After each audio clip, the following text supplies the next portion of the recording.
വെറുതെ എന്നാണ് വേണ്ടത്. എനിക്ക് 8 വയസ്സുണ്ട്. ഞാൻ അമൃതവിദ്യാലയ സ്കൂളിലെ 8ാം ക്ലാസ് വിദ്യാർത്ഥിനിയാണ്.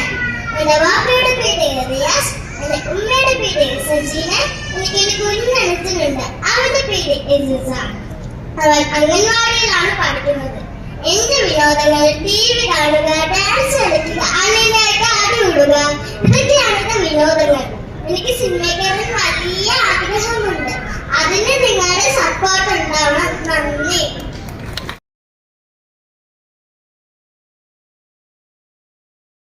സെക്കൻഡ് റണ്ണറപ്പ് ആയിരിക്കുന്ന നമ്മളുടെ